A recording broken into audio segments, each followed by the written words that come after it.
తీక్షణం. మోసపోయే వాళ్ళు ఉన్నంత కాలం మోసాలు చేసే వాళ్ళు పుట్టగొడుగులా పుట్టుకొస్తూనే ఉంటారు. కాకపోతే సరికొత్తగా మోసం చేస్తుంటారు. నమ్మకమే పెట్టుబడిగా బురిడి కొట్టిస్తారు. ఆశ చూపిస్తారు, గాల్లో మేడలు కడతారు, ఆకర్షణీయమైన బ్రోచర్లు చూపిస్తారు, ఫ్రీ లాంచ్ ఆఫర్లంటూ డిస్కౌంట్ల వలవేస్తారు. చివరికి 6 అంతస్తుల నుంచి కింద పడేస్తారు. ఇప్పటికీ ఎన్నో దగా వెంచర్స్ పేరుతో మోసం చేశారు. ఇప్పుడు కృతికా ఇన్ఫ్రా వంతు. అంతే, మధ్యలో ఏమీ మారలేదు.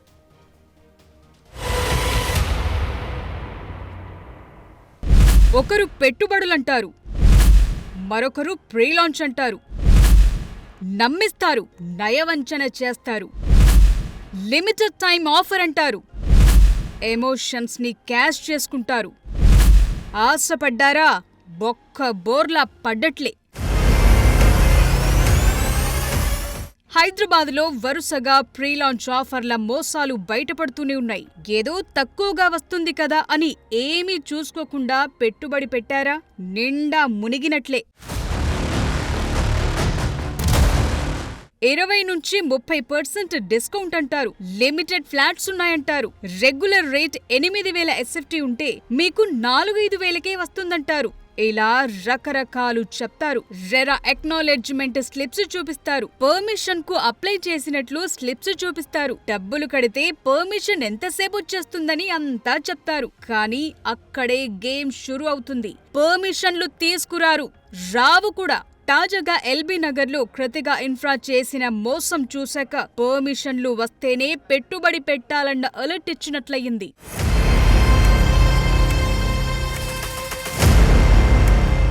ఇప్పటికే ఇలా ప్రీ లాంచ్ పేరుతో చాలా మోసాలు జరిగాయి. బీ కేర్ఫుల్ అని అటు పోలీసులు, ఇటు రియల్ ఎస్టేట్ ఇండస్ట్రీ నిపుణులు చెప్తున్నా పట్టించుకోకుండా కలర్ బ్రోచర్స్ ను కళ్ళకద్దుకుని నమ్మేస్తున్నారు. మీ నమ్మకమే మొదట వారి పెట్టుబడి. చూస్తే ఏమీ ఉండదు, ఇదే మా జాగా అంటారు. ఇక్కడ కళ్ళు చెదిరే భవనాలొస్తాయంటారు. అందులో పలానా ఫ్లాట్ మీకే ఇస్తామని చెప్తారు. క్లబ్ హౌస్ అంటారు. స్విమ్మింగ్ పూల్ అని ఫోల్డ్ చేసేస్తారు.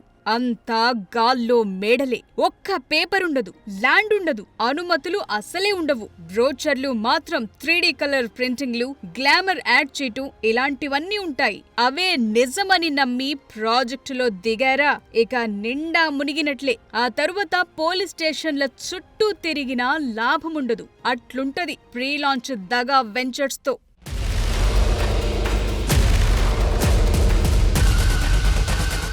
ఇక్కడ చూడండి, వీళ్లంతా ఇలాగే నమ్మి నట్టేటా మునిగిన వాళ్లే. ఈ బాధితులు కృతికా ఇన్ఫ్రా ప్రీ లాంచ్ ఆఫర్లు నమ్మి పెట్టుబడి పెట్టిన వాళ్లు. ఈ సంస్థ ఎండి పేరు శ్రీకాంత్. ప్రస్తుతం అరెస్ట్ అయ్యాడు. ఒక్కొక్కరి దగ్గర 20 లక్షల నుంచి 1 కోటి వరకు వసూలు చేశాడని బాధితులంటున్నారు. ఇలా సుమారు 200 మంది ఉన్నట్లు చెప్తున్నారు. తమకు న్యాయం చేయాలంటూ 50 మంది ఈ నెల 17న ఎల్బీ నగర్ డీసీపీని కలిశారు. దీంతో ఈ స్కామ్ వెలుగులోకొచ్చింది. ఇన్ఫ్రా డెవలపర్స్ లో 21-22 లో కట్టానండి అమౌంట్ 20 lakhs. కొంతమందికి రిజిస్ట్రేషన్ చేశాడు, మాకు చేయలేదు. ఆఫీస్ చుట్టూ తిరిగినా ఇంకా పర్మిషన్ రావాలి, అవి రావాలి, ఇవి రావాలి అని చెప్పి డ్రాగ్ చేసుకుంటూ వచ్చాడు. లాస్ట్ ఇయర్ నుంచి లేదు, మేము డ్రాప్ అయిపోతాము, మాకు అమౌంట్ ఇచ్చేసేయండి రిటర్న్ అని చెప్తే సరే అని చెప్పి అన్నాడు. రోజుకోసారి వచ్చేదాన్ని. మేము ఇక్కడ కొత్తపేటలోనే ఉంటాం దగ్గర కాబట్టి రోజుకోసారి వచ్చి కూర్చునేదాన్ని. అంటే అమౌంట్ ఇచ్చే వరకు నేను వదిలేదు, రోజు వస్తానని చెప్పి రోజు వచ్చి కూర్చున్నాక చెక్ పడేశాడు ఒక అమౌంట్ కి. అది 3 months 1 month తర్వాత రేట్ వేసి ఇచ్చాడు. అది వేస్తే అది కాస్త బౌన్స్ అయింది అని చెప్పేసి మళ్ళీ తిరగడం మొదలు పెడితే ఇదిగో ఇస్తా అదిగో ఇస్తా అని తిప్పుతున్నారు. ఒకళ్ళు వస్తే ఒకళ్ళతో మాట్లాడించేవాడు కాదు. అందుకని ఎవరు ఏంటి అనేది ఏం తెలియదు. సో ఇప్పుడు బోడుపల్లి 2157 నెంబర్ దానికి కట్టాం మేము అమౌంట్. సో కొంతమందికి రిజిస్ట్రేషన్ అయినా మేమందరం అన్రిజిస్టర్డ్ వాళ్ళు. రీఫండ్ ఇవ్వకపోతే సూసైడే మార్గం అంటున్నారు. కొందరు తెలిసిన వారి సజెషన్ పై బుక్ చేశారు, లోన్లు తీసుకున్నారు, అప్పులు తెచ్చి కట్టారు. ఇప్పుడు వారి జీవితమే తిరగబడినట్లయింది. సరూర్ నగర్, బోడుపల్, తట్టి అన్నారంలో ప్రాజెక్ట్స్ ప్రారంభిస్తున్నామని కోట్లలో వసూలు చేసి చేతులెత్తేయటంతో మోసం వెలుగులోకొచ్చింది. కృతికా ఇన్ఫ్రా డెవలపర్స్ కంపెనీ 2020 నుంచే ఇలా డబ్బులు సేకరించడం, వాటిని సొంతానికి లేదంటే ఇతర ప్రాజెక్టులకు మళ్లించడం ఇలాంటివి చేస్తూ కథ నడిపించారు. కానీ కడుపు మండిన బాధితులు ఇదిగో ఇలా తెరపైకి రావటంతో మ్యాటర్ బయటకొచ్చింది. దీనిలో ఒకరికి తెలియకుండా ఒకరి దగ్గర లక్షలు కోట్లు వసూలు చేసిండు. దగ్గర 90 కోట్లలో కొంతమందికి అంటే ఉన్న ల్యాండ్ ని 110 మందికి యూడిఎస్ చేసి వదిలేసిండు. దాని తర్వాత మేము దగ్గర ఇప్పుడు తెలిసింది 60 మంది ఉన్న విక్టిమ్స్.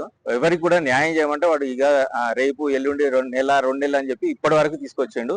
ఇన్ని సంవత్సరాలు అవుతుంది. డిఫరెంట్ పిఎస్ నుంచి ఎఫ్ఐఆర్లు అయినాయి కానీ ఇంతవరకు అరెస్ట్ కాలేదు. Last Friday SOT Saroor Nagar వాళ్ళు అరెస్ట్ చేసి ఎల్బీ నగర్ పిఎస్ కి హ్యాండ్ ఓవర్ చేసిండ్రు. వాళ్ళని రిమాండ్ లో తీసుకున్నారు. వాళ్ళు విచారిస్తున్నారు. దాని గురించి మాట్లాడడానికి పిఎస్కి వచ్చామా. 500కు పైగా కస్టమర్లు, ఇందులో టెక్కీలు, రిటైర్డ్ ఉద్యోగులున్నారు. బ్రోచర్లలో లగ్జరీ ఫీచర్స్ చూసి 10 నుంచి 20 లక్షలు చెల్లించామని, చివరకు మోసపోయామంటున్నారు. రెరా రూల్స్ కు విరుద్ధంగా అనుమతులు లేకుండానే ప్రీ లాంచ్ పేరుతో ఆట మొదలుపెట్టి 2 ఏళ్లు గడిచినా డబ్బులు కట్టిన వారికి పొజిషన్ ఇవ్వటం లేదంటున్నారు బాధితులు. ప్రస్తుతం బయటకొచ్చిన వారు బోడుపల్ మున్సిపల్ కార్పొరేషన్లోని హేమానగర్ వెంచర్ కు సంబంధించిన బాధితులు. అక్కడ 2 ఎకరాల స్థలం రిజిస్ట్రేషన్ చేసుకుని ఆ స్థలాన్ని 140 మందికి రిజిస్ట్రేషన్ చేయించాడని, ఇంకా 40 మందికి ఎలాంటి రిజిస్ట్రేషన్ చేయలేదంటున్నారు బాధితులు. పైగా మరొకరికి డబుల్ రిజిస్ట్రేషన్ చేసిన పరిస్థితి ఉందంటున్నారు. ఇప్పుడు ఇందులో న్యాయాలు మనం పక్కకు పెడితే ఇక్కడ లా సిస్టమ్ అనేది కరెక్ట్ గా ఉంటే ఇష్యూస్ అనేవి ఇట్లా ఫోర్గో అవ్వండి. ఆయనకు నిజంగా పర్మిషన్ అప్రూవల్స్ ఇష్యూ అయ్యి ఉంటే ఆయన స్టాప్ చేసేసి మాకు మా మనీ మాకు బ్యాక్ ఇచ్చేది ఉండే. ఎక్కడ చెప్పుకుంటారో చెప్పుకోండి అని అన్న మాటలే గాని నిజంగా ఆయన సదుద్దేశంతో చేసి ఉంటే ఈ రోజు మేము ఇక్కడ నిలబడి ఇలా మా బాధలు చెప్పుకునే వాళ్ళం కాదండి. మాకు న్యాయం జరగడానికి ఒక సిస్టమ్ అనేది కరెక్ట్ గా ఉంటే మాకు ఒక ధీమా ఉంటదండి.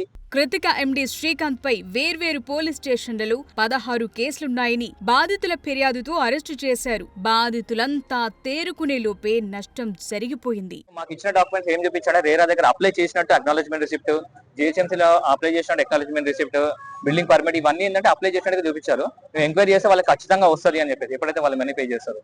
సో ఎంత పర్ఫెక్ట్ గానే ఉందని చెప్పేసి మేము లాయర్ కూడా చూపించుకున్నాం. వాళ్ళు కూడా అంత బాగానే ఉంది.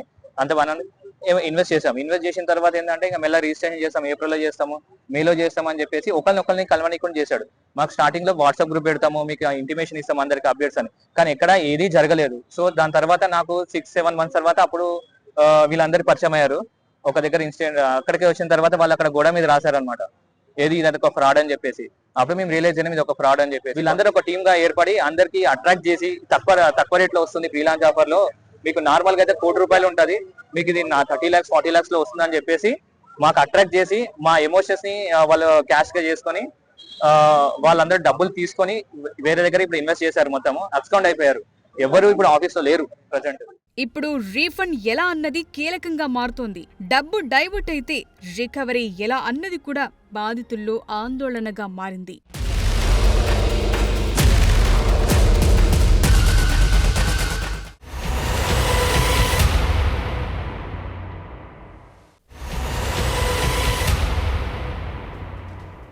ఫ్రీ లాంచ్ ఆఫర్లపై జనం అప్రమత్తంగా ఉండాలని ఎందరు చెప్పినా సరే మోసపోయే వాళ్ళు మోసపోతూనే ఉన్నారు. తక్కువకే వస్తుంది కదా అన్న ఆశ వారిని నిండా ముంచేలా చేస్తుంది. నిజానికి ఫ్రీ లాంచ్ ఆఫర్లపై బ్యాన్ ఉంది. రెరా యాక్ట్ కు విరుద్ధం. ఫ్రీ లాంచ్ అంటున్నారంటే రూల్స్ ఉల్లంఘిస్తున్నట్టే అని గుర్తుంచుకోవాలి. ఈ విషయంపై రెరా వార్నింగ్స్ కూడా ఇచ్చింది. ఎవరైనా మీ దగ్గరకు వచ్చి ఫ్రీ లాంచ్ అన్నారా, ఖచ్చితంగా ఏదో మతలబుందని గుర్తించాలి.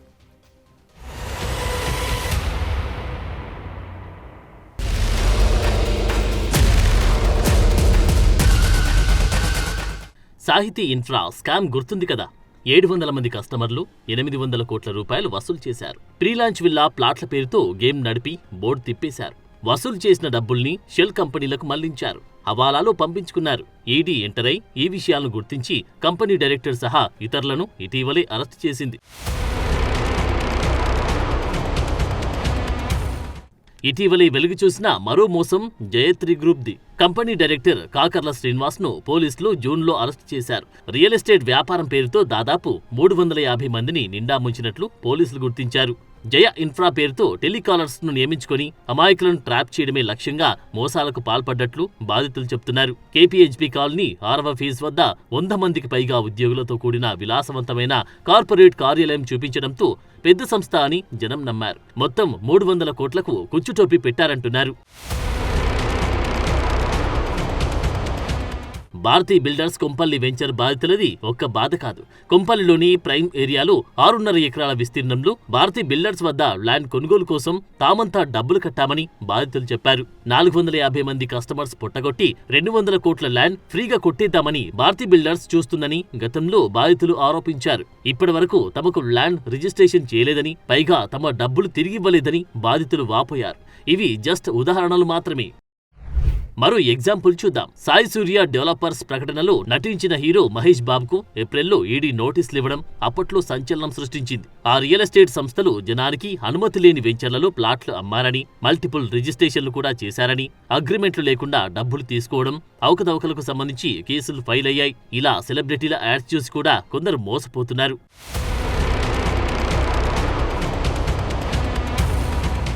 ప్రీ లాంచ్ ఆఫర్ల పేరుతో మోసాలు సిస్టమేటిక్ గా జరుగుతున్నాయి. వీటిపై అలర్ట్ గా ఉండకపోతే అంతే. హైప్ సృష్టిస్తారు, ఆకర్షణీయ బ్రోచర్లు వేస్తారు, 3D మోడల్స్ అంటారు, వర్చువల్ టూర్లు చూపిస్తారు, హైరైజ్ లగ్జరీ ప్లాట్లు అని ప్రమోట్ చేస్తారు. బ్రోచర్లలో HMDA, GHMC అనుమతులున్నట్లు తప్పుదారి పట్టిస్తారు. లేదా రిజిస్ట్రేషన్ లేకుండా బుకింగ్ చేసుకుంటారు. ఒకే ప్లాట్ను ఎక్కువ మందికి అమ్మడం, జనం నుంచి సేకరించిన డబ్బును ప్రాజెక్టు కాకుండా వ్యక్తిగతంగా వాడడం చేస్తారు. ప్రాజెక్టు ఆలస్యం చేసి కాంట్రాక్ట్లు కట్ చేస్తారు. రిఫండ్ అడిగితే లీగల్ ఇష్యూస్ అంటారు. 2025లో మన దగ్గర ఇలా ప్రీ లాంచ్ పేరుతో చేసిన మోసాలు 1000 కోట్ల రూపాయలకు పైగా జరిగాయి. ఇలా ఆఫర్లు పెడితే కొనేవారు 2 రకాలుగా ఉంటారు. ఒకటి రియల్ ఎస్టేట్ చేసేవాళ్ళు ప్రీ లాంచ్లో తక్కువకే ఆఫర్లు ఇస్తారు కాబట్టి పెట్టుబడి పెడతారు. ప్రాజెక్ట్ కంప్లీట్ అయ్యే టైంకు అమ్ముకుంటే భారీగా లాభపడతామనుకుంటారు. మరొకరు మిడిల్ క్లాస్ వాళ్ళు తాము పైసా కూడబెట్టుకున్న వాటిని ఇలాంటి ప్రీ లాంచ్ ప్రకటనలకు మోసపోయి పెడతారు. తమ దగ్గరున్న డబ్బులకు తగ్గట్లు తక్కువకే వస్తుంది కదా అని నమ్మి పెట్టుబడి పెడతారు. చివరికి మొత్తంగా గుల్ల చేసుకుంటారు. సో ఈ ఎగ్జాంపుల్ చెప్తుంది ఏంటంటే పూర్తయిన ప్రాజెక్టుల్లోనే పెట్టుబడి పెట్టి కొనుక్కోవడం బెటర్.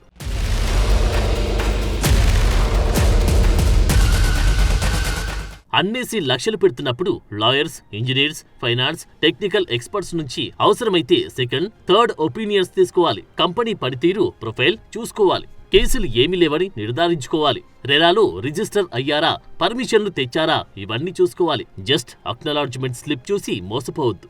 ప్రీ లాంచ్ ఆఫర్ చేసిన వారిపై రెరాలో కఠిన చర్యలున్నాయి. అయితే ఇంకా కొన్ని లూప్ హోల్స్ ఉంటున్నాయి. కంపెనీలను బ్యాన్ చేస్తే మరో పేరు పెట్టి చలామణి అవుతూ డబ్బులు దోచేస్తున్న వారు ఎందరో ఉన్నారు. నిజానికి ఇలాంటి కేసుల్లో కొందరే బయటకొస్తున్నారు. కొన్ని కేసులు మాత్రమే పోలీస్ స్టేషన్ మెట్లెక్కుతున్నాయి. చాలా కేసుల్లో రిఫండ్ రికవరీ చేస్తామని పోలీసులు అంటున్నారు. అయితే డబ్బు డైవర్ట్ అయిన తర్వాత రికవరీ కష్టమే. ఈ ఏడాది 20% మోసాల్లో మాత్రమే ఫుల్ రిఫండ్ వచ్చింది. రెరా చట్టం ప్రధాన లక్ష్యం కొనేవారికి రక్షణ కల్పించడం, పారదర్శకత పాటించడం, డెవలపర్లలో జవాబుదారీతనం పెంచడమే. ప్రాజెక్టు రిజిస్టర్ కాకముందే అమ్మకాలు లేదా ప్రమోషన్ చేయడం రూల్స్ కు విరుద్ధం. ఇది మోసాలకు దారితీస్తుంది అని జనం గుర్తించగలగాలి. రెరా అప్రూవ్ చేసే వరకు ప్రీలాన్స్ సేల్స్ అమౌంట్స్ తీసుకోవద్దు, ప్రచారం చేసుకోవద్దన్న రూల్ ఉంది. ఇలాంటి ప్రీలాంచ్ మోసాలపై తెలంగాణ ప్రభుత్వం సీఎం రేవంత్ రెడ్డి సీరియస్ గా ఉన్నారు. అధికారంలోకి వచ్చిన కొద్ది రోజుల్లోనే రెరాకు అప్పిలేట్ ట్రిబ్యునల్ను నియమించారు. అదే సమయంలో 40 పోస్టులను కూడా ట్రిబ్యునల్కు మంజూరు చేశారు. మోసపోతున్న బాధితులకు తిరిగి ఆయా కంపెనీల నుంచి రికవరీ ఇప్పించేలా సెట్ చేస్తున్నారు. ఇలాంటి మోసాలు జరగకుండా ఇంకా కఠిన చర్యలు ఏం తీసుకుంటే బాగుంటుందనే దానిపైన ప్రభుత్వం ఆలోచిస్తోంది.